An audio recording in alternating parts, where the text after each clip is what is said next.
We know that amines are जो lower members of amines होते हैं वो जनरली क्या होते हैं बेटा, वेपर फेज में होते हैं, यानी गैशियस फेज में होते हैं, और उनको मच्छी जैसा एक टेस्ट होता है, मच्छी यानी फिशी ऑर्डर होता है, फिशी मच्छी जैसा एक टेस्ट होता है, ऑर्डर होता है। द प्राइमरी अमाइंस हैविंग 3 और more carbon atoms are liquid in state. और जो प्राइमरी अमाइंस होते हैं जिसमें कार्बन की संख्या जो 3 या 3 से ज़्यादा होती है तो वो लिक्विड स्टेट में होते हैं, ठीक है। एंड हायर वन, और उससे ज़्यादा अगर कोई कार्बन देखे जाते हैं तो वो सॉलिड स्टेट में होते हैं, ठीक है। अरिल और aniline means aryl amine are colourless liquid. जो अरिल अमाइन होता है यानी एनिलिन, वो शुरुआत में कलरलेस लिक्विड होता है, पर उसमें कुछ ज़्यादा दिनों तक अगर उसको रख दिया और उसका ऑक्सीडेशन हो गया तो उसका कलर थोड़ा सा क्या हो जाता है, रेडिश वाइन कलर का हो जाता है, एंड दे गेट कलर्ड, ठीक है, विजिली ऑक्सीडाइज बाय एयर, क्योंकि एनिलिन एयर के प्रेजेंस में क्या हो जाता है बेटा, इजीली ऑक्सीडाइज हो जाता है। तो aryl amines are generally very toxic. जो एनिलिन वगैरह होता है ये अरिल अमाइन होते हैं और ये जनरली क्या होते हैं बेटा, टॉक्सिक। तो ये भी एक फिजिकल प्रॉपर्टीज़ है कि जो अरिल अमाइन होते हैं ये टॉक्सिक इन नेचर होते हैं, ठीक है। तो उसके बाद aliphatic amines having up to 6 carbon atom are soluble in water. जो एलिफेटिक अमाइंस होते हैं यानी स्ट्रेट चेन अमाइंस होते हैं उसमें 6 कार्बन तक हम देखते हैं कि जिसमें 6 कार्बन तक कार्बन है, ऐसे एलिफेटिक अमाइंस पानी में सॉल्युबल होते हैं क्योंकि वो बिल्कुल अल्कोहल जैसे इंटरनल हाइड्रोजन बॉन्डिंग दिखाते हैं। तो जैसे अल्कोहल पानी में सॉल्युबल होता है वैसे ही primary amines up to 6 carbon atom, aliphatic primary amines up to 6 carbon atom क्या होते हैं, वाटर में सॉल्युबल होते हैं। Is it clear. उसके बाद आपको पता है कि जैसे जैसे आप कार्बन का नंबर बढ़ाते जाओगे सॉल्युबिलिटी क्या होती जाएगी, बढ़ते थोड़ा सा कम कम कम कम होते जाएंगे। तो solubility decreases with increase in molar mass, बराबर है। तो मोलर मास जैसे जैसे बढ़ेगा सॉल्युबिलिटी डिक्रीज डिक्रीज डिक्रीज होते जाएंगे। तो solubility of amines, solubility of amines, solubility of amines decreases when molar mass of amines increases। Is it clear. तो जैसे जैसे मोलर मास बढ़ते बढ़ते जाएगा सॉल्युबिलिटी कैसे होती जाएंगी, डिक्रीज। किसकी, अमाइंस की। कौन से, aliphatic amines, aliphatic amines. Is it clear. तो ये जो एलिफेटिक अमाइंस है उसमें मैं बात कर रहा हूँ कि solubility of amines decreases when molar mass of amine increases. Is it clear. उसके बाद हम देखेंगे द इलेक्ट्रोनेगेटिविटी ऑफ नाइट्रोजन, क्योंकि अमाइंस में नाइट्रोजन होता है। The electronegativity of nitrogen is less than that of the oxygen, क्योंकि नाइट्रोजन आपको पता है ग्रुप नंबर 15 का एलिमेंट है और ऑक्सीजन आपका ग्रुप नंबर 16 का एलिमेंट है। तो when we move from left to right electronegativity increases, so oxygen has more electronegative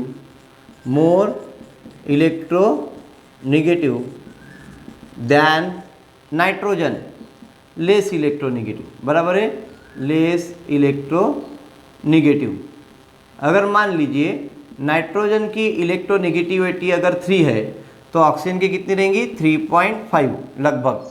तो which one is more electronegative, oxygen is more electronegative. अगर ऑक्सीजन इज मोर इलेक्ट्रोनेगेटिव है तो समझ लीजिए कि अल्कोहल जो बनाएगा OH, बराबर है, तो जो अल्कोहल रहेगा वो ज़्यादा वाटर में सॉल्युबल रहेगा in comparison with amines. Is it clear. So amines are less soluble in comparison with alcohol in water. Is it clear, समझा आपको। Hence amines are more polar than alkenes but less polar in alcohol, समझे ना। तो जो amines होते हैं ये more polar होते हैं दैन अल्किन, पर लेस पोलर होते हैं दैन अल्कोहल। इसका मतलब है अगर आप अल्किन, अमाइंस और अल्कोहल लोगे तो which one is more soluble in water, alcohol is more soluble in water than amines, amines is more soluble than alkene. Is it clear, समझा आपको। तो ये एक आपका कॉन्सेप्ट हो गया सॉल्युबिलिटी के रिगार्डिंग, वो फिजिकल प्रॉपर्टीज़ में आता है, तो इसलिए ये पॉइंट लेना बहुत ही ज़रूरी था, नेसेसरी था, तो वो मैंने आपको यहाँ पे बता दिया है। उसके बाद बॉइलिंग पॉइंट के ऊपर आते हैं बेटा। अभी आपको मैंने अभी थोड़ी देर पहले बताया कि बॉइलिंग पॉइंट जो होता है वो इंटरनल हाइड्रोजन के बॉन्डिंग पे डिपेंड करता है। अल्कोहल में इंटरनल हाइड्रोजन बॉन्डिंग सबसे ज़्यादा होती है, और उसके बाद आप देखते हो कि वैसी प्रकार से इंटरनल हाइड्रोजन बॉन्डिंग अमाइंस में भी होती है। अल्किन में ऐसा कोई हाइड्रोजन बॉन्डिंग होता नहीं है। इसका मतलब है अगर आप बॉइलिंग पॉइंट की बात करो तो सबसे ज़्यादा बॉइलिंग पॉइंट किसका रहेगा? सबसे ज़्यादा बॉइलिंग पॉइंट रहेगा आपके पहले अल्कोहल का, और उसके बाद किसका रहेगा? उसके बाद रहेगा आपका अमाइंस का। Is it clear? और जैसे जैसे आप अमाइंस के बाद प्राइमरी अमाइंस जाओगे तो उसका बॉइलिंग पॉइंट ज़्यादा रहेगा सेकेंडरी से, सेकेंडरी का बॉइलिंग पॉइंट जाएगा ज़्यादा रहेगा टर्शरी से। Is it clear? तो आप बॉइलिंग पॉइंट के आधार पर जाओगे तो सबसे ज़्यादा boiling point of alcohol is more than that of the boiling point of primary amines, is more than that of boiling point of secondary amine, is more than that of boiling point of tertiary amines. Is it clear? समझा आपको? तो सबसे ज़्यादा boiling point किसका रहेगा बेटा? Alcohol, because due to the internal hydrogen bonding. Is it clear? तो physical properties of amines आपको बहुत अच्छे से क्लियर हो गई है। तो अभी हम देखेंगे सबसे पहले IUPAC and common name of amines, means IUPAC nomenclature and common nomenclature, common name. ठीक है, तो common name that is nothing but the trivial name, common name और ट्रिवियल नेम एंड IUPAC मीन्स IUPAC nomenclature and IUPAC nomenclature of amines। तो अभी हम देखते हैं कॉमन नेम और ट्रिवियल नेम, है ना। Common name that is nothing but trivial name and IUPAC nomenclature of amines. तो कॉमन नेम में बेटा ध्यान में रखिए, ट्रिवियल नेम और कॉमन नेम में सबसे पहले आप अल्किल ग्रुप का नाम लिखोगे, और अल्किल ग्रुप का नाम लिखने के बाद तुरंत आप उसके लगा दोगे अमाइंस, और इसको वन वर्ड में बोलोगे alkyl amines. Is it clear? तो बहुत ही सिंपल टेक्निक है। सबसे पहले आप अल्किल ग्रुप का नाम लिखोगे और उसी के साथ कनेक्ट कर दोगे अमाइन, और फिर उसको वन वर्ड में बोलोगे अल्किलामाइन। जैसे फॉर एग्जाम्पल ये आपका इथिल है C2H5 आपका इथिल है। अगर मैं इसको NH2 जोड़ देता हूँ तो ये क्या हो जाएगा? Primary ethylamine, primary ethyl amine. Is it clear? तो ये क्या कहलाएगा? Primary ethylamine. Is it clear? समझ रहे हो कि नहीं? अगर मैं दो अल्किल लेता हूँ C2H5 2 टाइम्स NH लेता हूँ तो ये क्या हो जाएगा? डाई इथिल, है ना, secondary diethylamine, secondary diethylamine. Is it clear? Secondary diethylamine. Is it clear? तो इस प्रकार से हम कॉमन नेम को बहुत आसानी से याद रख सकते हैं। अल्किलामाइन वन वर्ड में उसको याद रखना है। पर IUPAC नॉमेनक्लेचर करने के लिए कुछ आपको रूल्स को फॉलो करना पड़ता है। वो रूल्स आपके टेक्स्ट बुक में दिया हुआ है, तो आप एक बार अपने 12th स्टैंडर्ड की टेक्स्ट बुक में अमाइंस के रिगार्डिंग जो भी IUPAC के रूल दिए हुए हैं उसको अच्छे से पढ़ लेना। हम डायरेक्ट कुछ एग्जाम्पल के तौर पर देखते हैं जिसमें IUPAC नॉमेनक्लेचर वगैरह दिया हुआ है और कॉमन नेम। तो कुछ बेसिक जो अमाइंस है उसके बारे में हम देखेंगे कि कॉमन नेम और IUPAC नेम कैसे दिया है।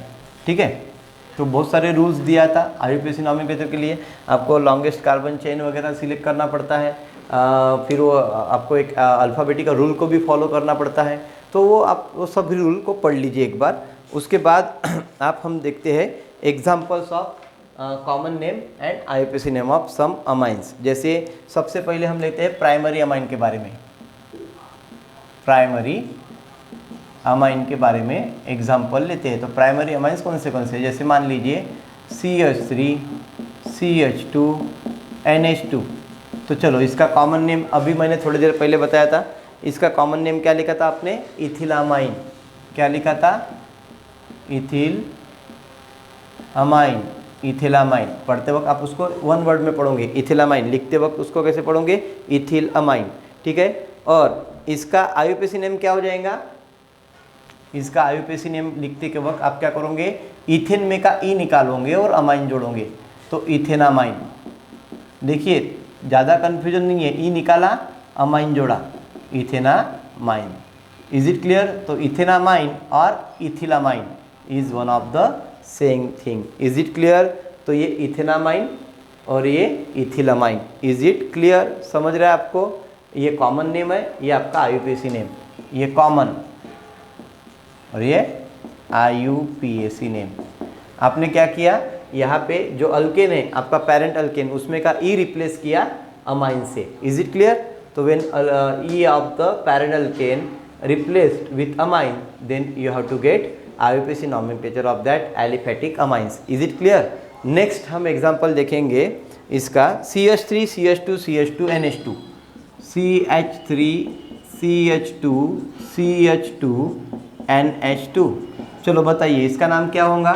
यहाँ पे एक स्ट्रेट चेन दिख रही बेटा, एक लॉन्गेस्ट चेन है, वो नाइट्रोजन को जुड़ी हुई है, तो हम उसको क्या बोल सकते हैं, एन प्रोपिलामाइन, क्योंकि 3 कार्बन वाली चेन है तो ये क्या हो जाएगा कॉमन नेम में n propylamine, that is nothing but n propylamine. और इसका आईयूपीएसी नेम क्या हो जाएगा, propane 1 amine, propane 1 amine. Is it clear? तो थोड़ा बहुत आपको अभी ध्यान में आ रहा होगा कि इसका जो आईयूपीएसी नॉमेनक्लेचर कर रहे हैं वो बिल्कुल अल्कोहल जैसे हम आईयूपीएसी नॉमेनक्लेचर कर रहे हैं, क्योंकि अगर यहाँ पे NH2 की जगह पे अगर OH होता तो आपने इसका नाम क्या लिखा रहता, प्रोपेन 1 ओल, बराबर है। और आप यहाँ पे अमाइन है इसलिए हमने इसको क्या बोला, propane 1 amine. Is it clear? समझा आपको? तो ये सेकंड एग्जाम्पल है जिसको हमने स्टडी किया। उसके बाद और बहुत सारे एग्जाम्पल आपके टेक्स्ट बुक में दिए हैं, जैसे कि उदाहरण के तौर पर एक और देखते हैं जिसमें आपका डबल बॉन्ड वाला कंपाउंड है। तो NH2 आपके टेक्स्ट बुक में दिया हुआ है, एग्जाम्पल है NH2 CH2 CH double bond CH2 CH double bond CH2।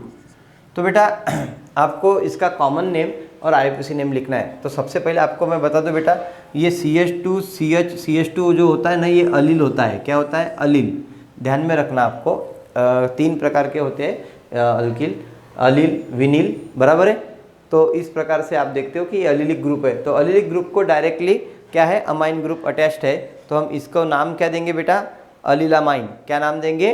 अलीलामाइन। क्या बोलेंगे? अलीलामाइन, क्योंकि यहाँ पे आपको क्या दिख रहा है, 2 कार्बन के साथ NH2 अटैच्ड है, तो अलीलामाइन। इसका नाम क्या रहेगा, common name allylamine, allylamine. Is it clear? अगर हम इसको अलीलामाइन बोलते हैं तो इसका आईयूपीएसी नेम क्या हो जाएगा अलीलामाइन का। अभी एक बार इसको नेमिंग कर दीजिए, क्योंकि यहाँ पे देखिए ये पहला कार्बन हो गया, ये सेकंड कार्बन हो गया, ये थर्ड हो गया, है ना, नहीं सॉरी, आप नेमिंग कैसे करोगे, इधर 1 2 3 से, बराबर है। जिसपे अमाइन ग्रुप अटैच है उसको हमने कार्बन को फर्स्ट कार्बन बोला, तो 1 2 3, तो इसका नाम क्या हो जाएगा, 2 और 3 के बीच में क्या है बेटा, डबल बॉन्ड है, तो क्या हो जाएगा, prop 2 en 1 amine, prop 2 en 1 amine. Is it clear? तो prop 2 en 1 amine is the IUPAC name of that particular compound. Is it clear? तो इस तरह से हमने कुछ प्राइमरी अमाइंस के कॉमन नेम और आईयूपीएसी नॉमेनक्लेचर देखे। अभी हम क्या करेंगे, कुछ अरिल अमाइंस के देखेंगे। ये तो एलिफेटिक अमाइंस थे ना, तो ये प्राइमरी अमाइंस कौन से थे, एलिफेटिक, यानी स्ट्रेट चेन वाले एलिफेटिक अमाइंस के बारे में देखें। अभी हम कुछ नेम प्राइमरी अमाइंस के एरोमेटिक अमाइंस के लिए देखेंगे। प्राइमरी एरोमेटिक अमाइंस के बारे में अभी हम क्या करेंगे, कुछ एग्जाम्पल देखेंगे जिसके कॉमन नेम और आईयूपीएसी नेम कैसे देते करके। तो सबसे पहला एग्जाम्पल है आपका एनिलीन, बराबर है। एक बेंजीन रिंग होती है जिसको डायरेक्टली एक NH2 ग्रुप जुड़ा हुआ होता है, यानी अमाइन ग्रुप, ठीक है। तो इसका कॉमन नेम तो बेटा आपको पता है, सबको पता है, इसका नाम हम देते हैं एनिलीन। क्या देते हैं, aniline, no doubt this is a aniline. पर आपको इसका एक और नाम आप दे सकते हो, कौन सा नाम दे सकते हो आप इसको, ये कौन सी रिंग है, फिनिल, बराबर है, यानी बेंजीन रिंग है, तो आप इसको बोलोगे फिनिलामाइन। क्या बोलोगे, फिनिलअमाइन, फिनिलअमाइन। जैसे हमने वहाँ पे अल्किलामाइन किए थे ना, अल्किल ग्रुप के लिए अल्किलामाइन बोले थे, तो वैसे ही फिनिल ग्रुप अटैच है अमाइन के साथ, तो ये क्या हो गया, फिनिलामाइन। तो that is nothing but phenylamine is nothing but aniline. और इसका आईयूपीएसी नॉमेनक्लेचर क्या होगा, क्योंकि ये बेंजीन है और बेंजीन के साथ क्या है, अमाइन है, तो बेंजामाइन। क्या नाम हो जाएगा, benzenamine, benzenamine. Is it clear. तो benzenamine is nothing but the aniline और फिनिलामाइन। Is it clear. तो बेंजामाइन क्या हो गया, उसका आईयूपीएसी नॉमेनक्लेचर हो गया, और कॉमन नेम में क्या हो गया, ये aniline, that is nothing but the phenylamine. Is it clear. तो this is the one of the aromatic compound, primary aromatic compound के लिए नेमिंग हम कुछ इस प्रकार से करेंगे। और एक दो एग्जांपल देखते हैं प्राइमरी एरोमेटिक अमाइंस के लिए, एक दो और एग्जांपल देखते हैं जिससे आपको ये पूरी आइडिया क्लियर हो जाएंगी कि इसको नेमिंग कैसे करते हैं करके। नेक्स्ट एग्जांपल है, आपके टेक्स्ट बुक में बहुत सारे एग्जांपल दिए बेटा, इन्हें इतने हैं कि मोर देन सफिशिएंट है। इससे आपको कुछ रूल पढ़े बगैर ही आपको आईयूपीएसी नॉमेनक्लेचर करना आ जाएगा। अगर आप उसको ही ठीक से पढ़ते हो तो आपको रूल पढ़ने की ज़रूरत नहीं है। नेक्स्ट एग्जांपल है NH2CH3 बेंजीन रिंग से अटैच वाला ग्रुप, एक है बेंजीन रिंग और उसको NH2 अटैच है और CH3 अटैच है। तो अगर आप देखते हैं तो बेंजीन रिंग को अगर CH3 अटैच है तो आपका वो टूलिन होता है, और टूलिन है यहाँ पे और एक अमाइन ग्रुप है, तो आप क्या करोगे, इसको टूलिन बोलोगे, तो ये आपका फर्स्ट कार्बन हो गया, तो ये क्या हो गया आपका सेकंड। या फिर देखिए आप अभी अमाइंस पढ़ रहे हो तो आप इस कार्बन को प्रेफरेंस दोगे, प्लस टे हो जाएगा और सेकंड ही हो जाएगा।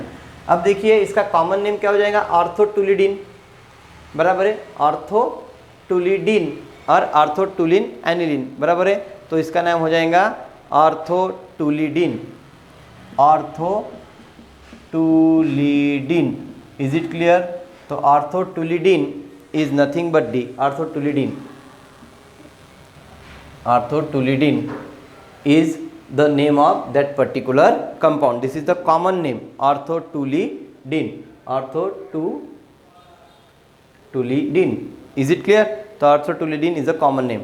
और अब इसका नाम क्या होगा, आईयूपीएसी नेम 2-aminotulin, 2-amino, क्योंकि आपने इसको अभी 1 बोला तो 2 पे अमीनो है, तो 2-aminotulin, 2-aminotulin is the name of that particular compound, 2-aminotulin, 2-aminotulin is the IUPAC name, 2-aminotulin. Is it clear?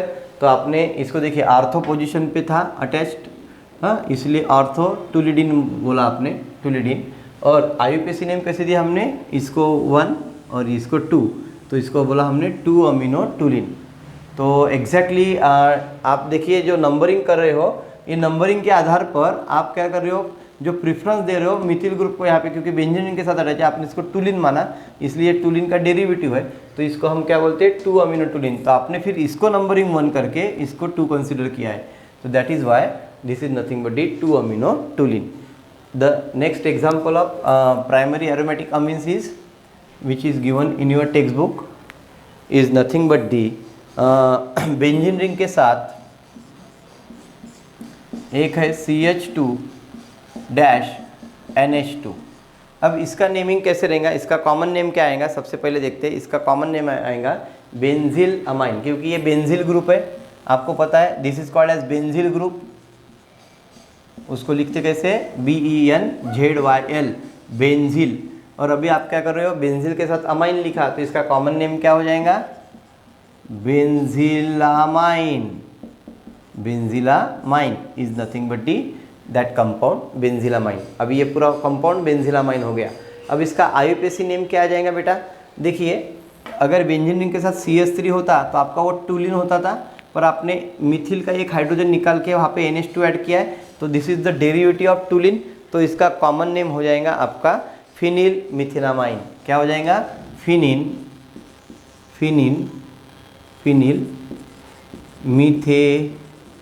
Methenamine, phenyl methane amine,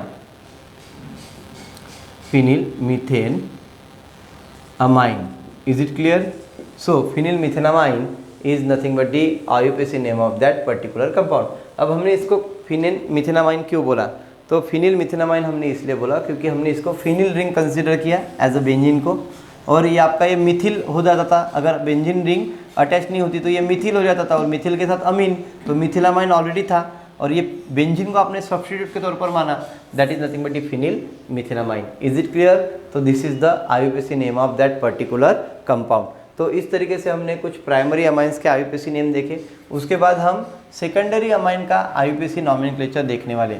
the IUPAC nomenclature of secondary amines. तो अभी ये प्राइमरी की जगह पे क्या कर देता हूँ, मैं इसको सेकेंडरी अमाइंस बोलता हूँ। तो सेकेंडरी अमाइन के कुछ एग्जांपल लेंगे, जैसे आपके किताब में दिया है CH3NH क्या नाम आएगा इसका बेटा? CH3NH तो देखिए ये सेकेंडरी अमाइन है, इसमें 2 मिथिल ग्रुप अटैच है, तो हम इसको क्या बोलेंगे? इसको बोलेंगे डायमिथिलामाइन। क्या बोलेंगे? डायमिथिलामाइन। डाय क्यों आया? क्योंकि 2 मिथिल है, dimethyl amine. Is it clear? Dimethylamine is nothing but the our secondary amine.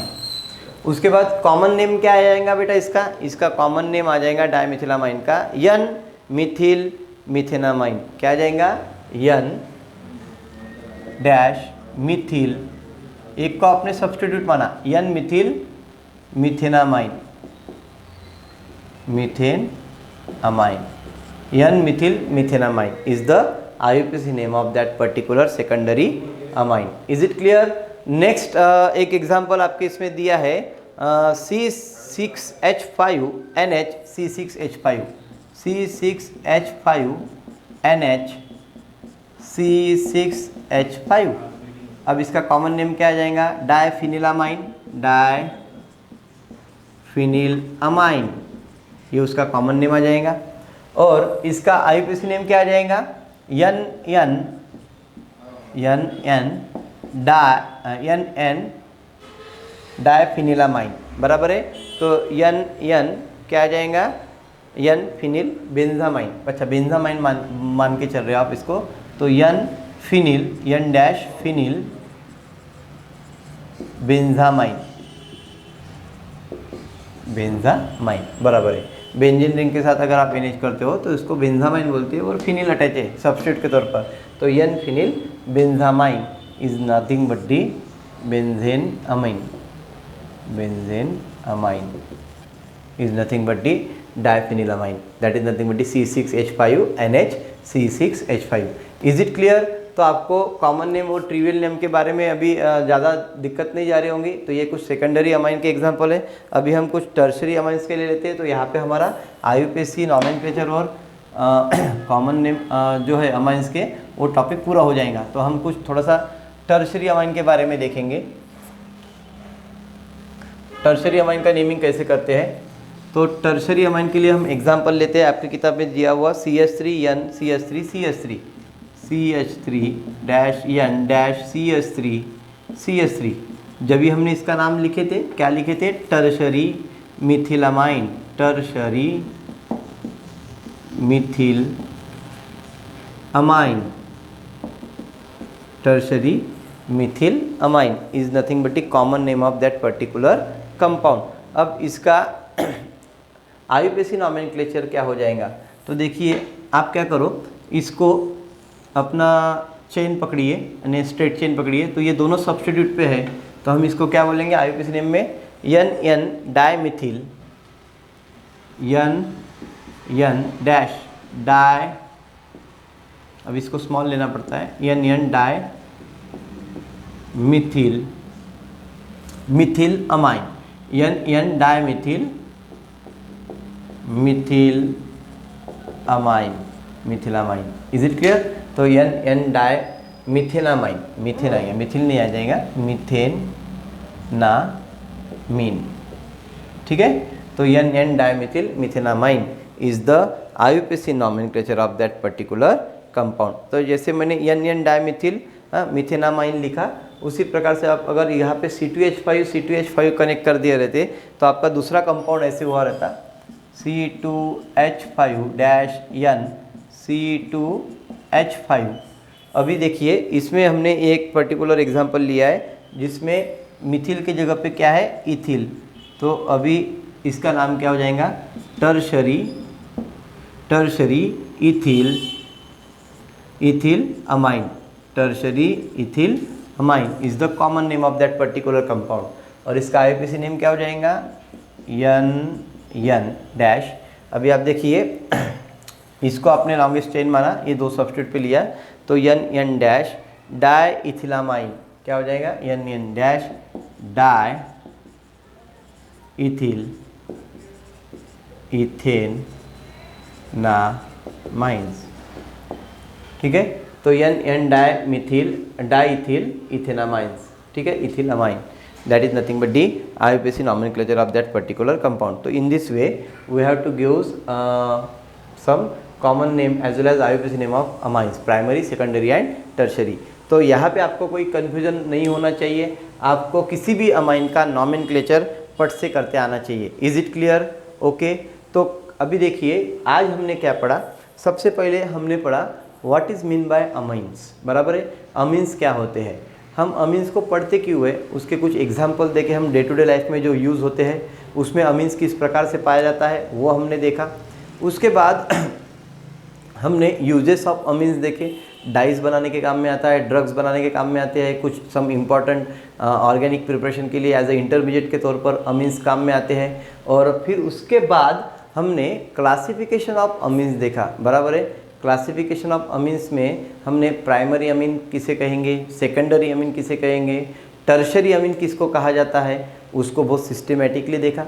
फिर क्लासिफिकेशन ऑफ अमीन होने के बाद हम कहाँ पे गए, हम गए फिजिकल प्रॉपर्टीज़ ऑफ अमीन्स पे। देखिए मैं केमिकल प्रॉपर्टीज़ आपको और प्रिपरेशन ऑफ अमीन कल पढ़ाने वाला हूँ, पर सबसे पहले मैं गया फिजिकल प्रॉपर्टीज़ ऑफ अमीन्स पे। और मैंने आपको फिजिकल प्रॉपर्टीज़ ऑफ अमीन्स में बताया कि जो लोअर मेंबर ऑफ अमीन्स होते हैं वो गैसियस फेज में होते हैं, वेपर फेज में होते हैं, जिसमें कार्बन की संख्या 3 से कम होती है या 3 तक होती है, तो वो वेपर फेज में होते हैं। और उसको एक फिशी सेंट होता है, बराबर, एक फिशी ऑर्डर होता है। ठीक है, उसके बाद जो 3 से लेकर जो कार्बन वाले अमाइंस होते हैं वो लिक्विड फेज में होते हैं 6 तक, और 6 से ज़्यादा वाले कार्बन जो अमाइंस होते हैं वो आपके सॉलिड फेज में होते हैं।